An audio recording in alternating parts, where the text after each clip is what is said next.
Hi there. Welcome to First Look.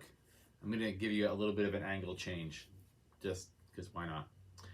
Uh, so it's a new year, it's a new us, and now we've settled into the idea of it being 2023 and whatever that means for you. Um, I feel like the beginning of the year, I feel like we play this whole dance where it's either we either say really emphatically, I'm not doing resolutions. I'm not a resolution person. I'm not trying to be that and set myself up for failure. And I get that part. Or we say, this is the year that I'm going to do whatever it happens to be. Like we kind of lean into that. And feel like I've started to just accept the fact that, like, when we turn a page, regardless of when or how it is, whether it's a new year or after the birth of someone or the death of someone or um, after we've finally gotten healthy or we've recovered from a surgery or whatever, that we take that seriously, whatever that means for us. If that means I don't want to set myself for this, then really celebrate that. And if you are gonna try to change something, then celebrate that too. You know, um, it's like we don't have to be those people or those people. I just anyway, just something I was thinking about because I was thinking about, like, my own stuff over the year. Like, I would love to be able to read more. I like the idea of that, like reading for just for pleasure, just reading other things. Because I am not that person typically, and I would love to be, and I don't make time for it at all. I have time. I don't make time for it because I do other things. And I I can't decide whether I want to be a person who reads more or if I just think I should be a person that reads more. Anyway, those are just my beginning musings, but I I was thinking about that because uh, this is Epiphany, and it's sort of the end of, or virtually the end of, the Christmas season. Stephen was good enough to remind us that in some traditions, it's not the eighth, or it's not Epiphany that is the end of that season, but it's the baptism Sunday, which is the 15th, um, which is typically that Sunday. Anyway, it's we're ending a season, and Epiphany is one of those things that I think we we try to focus on, but sometimes we do it a little bit too early. And a purist would tell you that one of the ways that we sometimes do that too early is because you look out and you see manger scenes and you see the wise men, you see the magi coming to wherever it was that Jesus was born. But then you talk to someone like me, or you listen to someone on the radio, and they'll remind you that the that time of Epiphany wasn't the same night. It didn't all happen, at the same time. That realistically, this happened maybe months and months after um, the birth of Jesus. So um, that's just one of those kind of things that the factual elements that we talk about. And I don't necessarily think that um, really plays, the timing of it, I don't think is really as important, because I don't it's not like they came when he was 8 and he remembers them coming there. It's really about this experience that Mary and Joseph have with others from another place that informs them of what is ahead of them, who they are. And every time we get to the this part of the story, I think one of the interesting elements to it is that you have these different things that you can kind of focus on, because there's different passages and parts of the passage. So you can focus on the Magi and their experience, and this whole series that we have had um, up until and including this week has been called Home by Another Way. And it's called that because that's a phrase that we see in the Epiphany story, where the Magi learn of the plot of Herod and they go home by another way. Um, and so not only is that, there at the end of the story, it's also, the what we wanted to kind of focus on for the season, which is how do we get to this home place? How do we get to this such a familiar story? And how do we do it from another perspective? And I think one of them is to be able to look at these different people in, the Magi or Anna or Simeon, or these different people that discover who Jesus is and witness to prophetically his messiahship. And that, of course, is an important element to it, and it kind of helps us to bridge the gap between the Messiah or the type of Messiah, the attributes of the Messiah that people were waiting for, and the attributes of Jesus. And that someone who really knew the scriptures and who really knew that and recognized Jesus as the Messiah. And so you have those confirmations, right? The confirmation of the Magi, people who were from Arabia or from the Middle East, people from another place, Gentiles recognizing the messiahship of Jesus, and then others, people in the temple recognizing that as well. And so those first couple of chapters spend a lot of time trying to solidify for the audience who Jesus is and why this claim of him being the Messiah is valid. It's water today. And so that element of discovery, I think, is certainly an important one. I'm going to get to the passage here in a second. So let me do that while I'm talking to you. The other part of it, of course, is the plot part. And I say the plot part, I mean what Herod does. That part is hard to talk about for a couple of different reasons. One, because it doesn't come with anything redeeming. And besides the fact that Mary and Joseph get Jesus out of there. But it's one of those stories that if you think about it too long, then it's overwhelming. And what I mean is the fact that Herod, as the scripture tells us, Herod, in an attempt to eliminate the possibility of the Messiah or another king coming into power,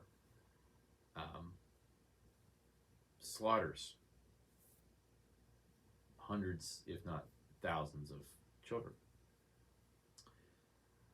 And that part of it, I don't think we intentionally skip it because we don't want to talk about it, but because it's so heavy and so awful, and so it brings up a kind of a genocide. And that's hard to kind of wrap your mind around. And then you have the element of the Jesus story where they flee to Egypt and then they eventually come back, and the kind of that refugee element that we talk about, and that they eventually went from Bethlehem to Nazareth, and they had to go home by another way via being in another place and country that you assume they weren't familiar with. And all of that, when you think about the beginning of the Jesus story, without diving so much into a piece of the story that I think can be kind of traumatizing and triggering for a lot of people, especially if you, not especially if you are a parent, if you're just a human being who, looks at the suffering of the world and tries to wrap your mind around what would have happened when Herod did what he did. Not only that, but you think about how that story informs who Jesus is, and that's the part of Epiphany that I think is really fascinating. At least from the home by another way kind of perspective, because if we assume that slaughtering of the innocents happened the way that it was reported that it happened, then that would have been a story, that would have been something that was a traumatizing kind of event for a generation of people. Now, Bethlehem, as you know, is kind of a suburb of Jerusalem. You know, I mean, you can walk there from Jerusalem. Within a day or so is my point. And so the story of that would have traveled to Jerusalem very easily. The cruelty of that and the overwhelmingness of that. You know, not to be completely indelicate, but if you think about these sort of tragedies that we have that kind of help to shape us as people, you know, whether it's 9/11 or the tragedy at Sandy Hook or Columbine or, you know, different, or even defining moments like, you know, COVID, you know, where you have, which is obviously a different context, but these moments that we have that are kind of these generational where were you kind of moments, you know, that would have also really informed the context in which Jesus would have been an adult. You know, at that point, you know, when that would have happened 30 years prior, and it would have happened in his infancy, obviously. But the memory of what was lost in that, you know, in Bethlehem, would have been formative, had to have been formative, and we don't really talk about that very often. And you know, the last couple of Advents, we've talked about, you know, what Mary says in her Magnificat, you know, that seeking justice and, you know, the kind of resistance to the powerful. And then we have the example of Joseph and what he certainly could have done in dismissing Mary before they were even married, and the fact that he had resolved to continue to be with her. All of those things, all of those, you know, elements, what was happening in the time, what was happening, who his parents were, the fact that he began his life, you know, hiding. And then, of course, even when coming back to, you know, a relatively humble life, all of that informs pretty heavily not only the specific Jesus story, who he is as a human, but also the world in which he lived. Occupation by Rome informs that heavily. The story in Bethlehem of all the death of all those children informs that. And, you know, we've been talking about, at least last week, what it's been like since they returned from exile, because that's the piece that, you know, we know parts of that just from Scripture, but we also know from extra canonical, outside of the Bible texts, about what the world of Israel was like between the return and the rebuild of the temple and the time of Jesus. You know, we have these, we have Greek occupation, and we have revolt, and we have, you know, the Romans coming in, and you know, the people were kind of in some ways captive on their own land. You know, they were they didn't own the land, even though they were on the land. In many instances, the people were farming the land that they didn't own. They were tenants on, and which is why we see um, so many stories about tenant farming in in the examples and the parables that Jesus tells, because the owners that we're talking about aren't always,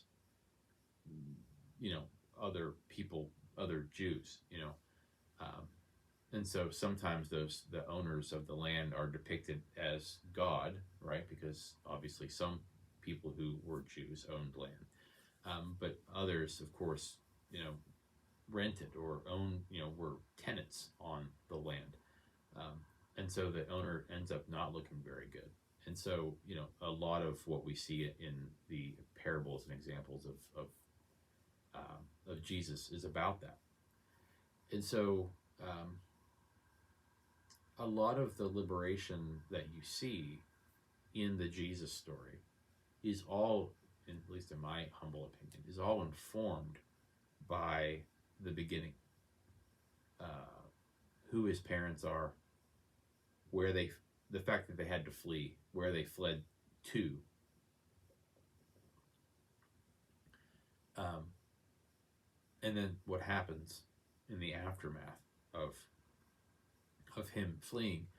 And sometimes I often even think about, did Jesus ever have a kind of survivor's guilt or remorse that this happened, not because of anything that he did as a baby. Jesus the baby didn't do anything to provoke Herod's terrible acts, but him, the incarnate Lord, right, the light, the Word, came to earth and did this and arrived, and the result of which was Herod doing what he did.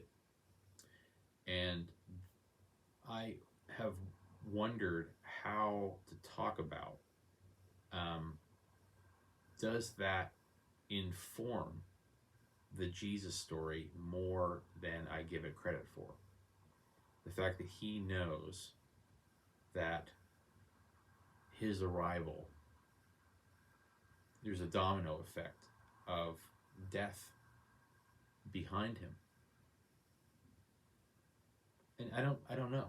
I've never really heard anyone really talk about that at any length, but it is something that is really intriguing to me, and I wonder if I'll talk about that on Sunday or not. I don't know, but I think it's fascinating to think about. Are there moments, like, for instance, John the Baptist is killed, not because of Jesus, but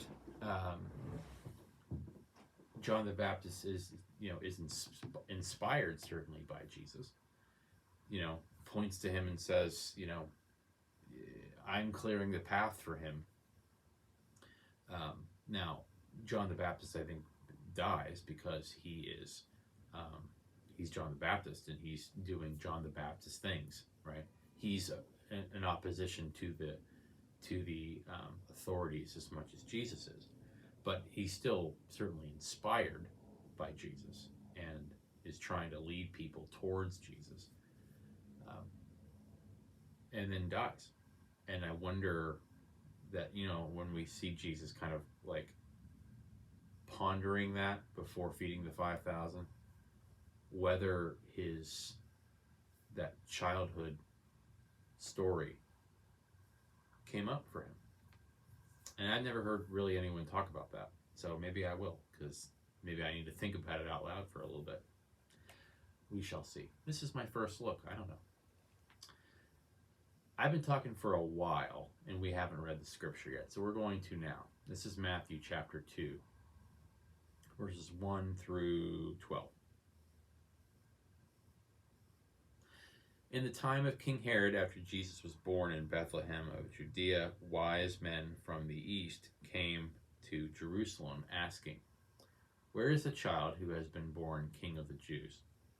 For we observed his star at its rising and have come to pay homage." When King Herod heard this, he was frightened, and all Jerusalem with him. All Jerusalem with him is an interesting idea, too, because it means, like, at least to me, there were a lot of people who had made a living, have made a way for themselves by being on the side of Herod. That if Herod, like, they had figured out a way to survive and live in Herod's world. So they were kind of dependent on that system staying that status quo. There were a lot of people who were dependent on the Herod status quo, and that status quo would have been threatened by the appearance of Messiah. Interesting. When King Herod heard, he was frightened. He called together all the chief priests and scribes of the people, and he inquired of them where the Messiah was to be born. It's interesting that he needed help with that. Like, I don't know. They told him, "In Bethlehem of Judea, for it has been written by the prophet, and you, Bethlehem, in the land of Judea, or Judah, are by no means least among the rulers of Judah, for from you shall come a ruler who is the shepherd of my people Israel." Then Herod secretly called for the wise men and learned from them the exact time when the star had appeared, and then he sent them to Bethlehem, saying, "Go and search diligently for the child, and when you have found him, bring me word, so that I may also go and pay him homage." When they had heard the king, they set out. There ahead of them went the star that they had seen at its rising, until it stopped over the place where the child was. And when they saw that the star had stopped, they were overwhelmed with joy. On entering the house, they saw the child with Mary, his mother, and they knelt down and paid homage. They opened their treasure chests. They offered him gifts of gold, frankincense, and myrrh, and having been warned in a dream not to return to Herod, they left for their own country by another road. And then the next few verses, which I don't need to read for you, but it's verses 13 through 18, describe the escape to Egypt, and then the massacre of the infants in 16, and then the return from Egypt, 19 through the end of the chapter.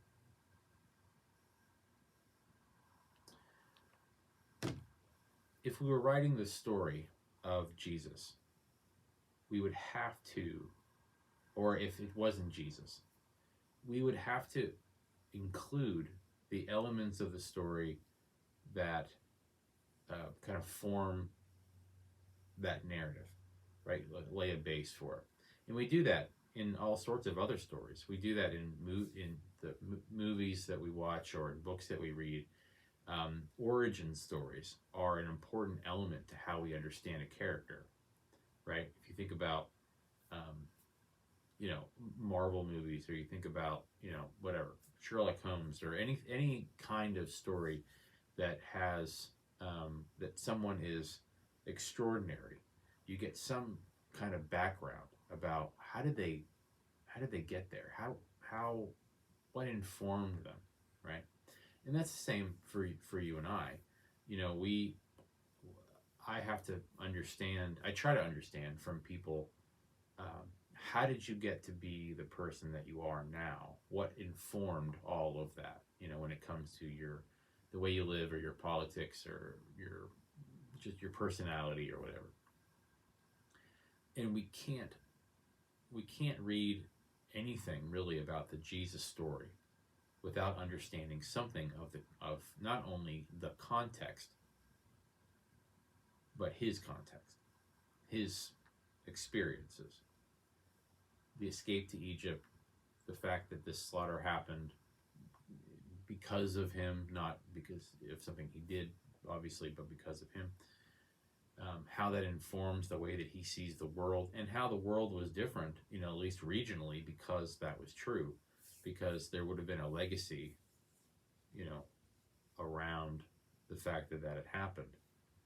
You know, um, when Jesus comes in the scene, and his ministry begins, and if we think about that as being like a 3-year or so thing, the 25th anniversary of that massacre probably would have been very recent.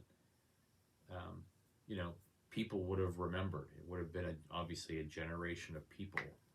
Um, you know, if you grew up in that area and you were his age, um, you would have remembered that story. Everyone would have known what happened in Bethlehem. There would have been a hashtag. There would have been T-shirts, the equivalent of. There would have been vigils. There would have been it would be something that people would know. There probably were markers and things that people did to remember that.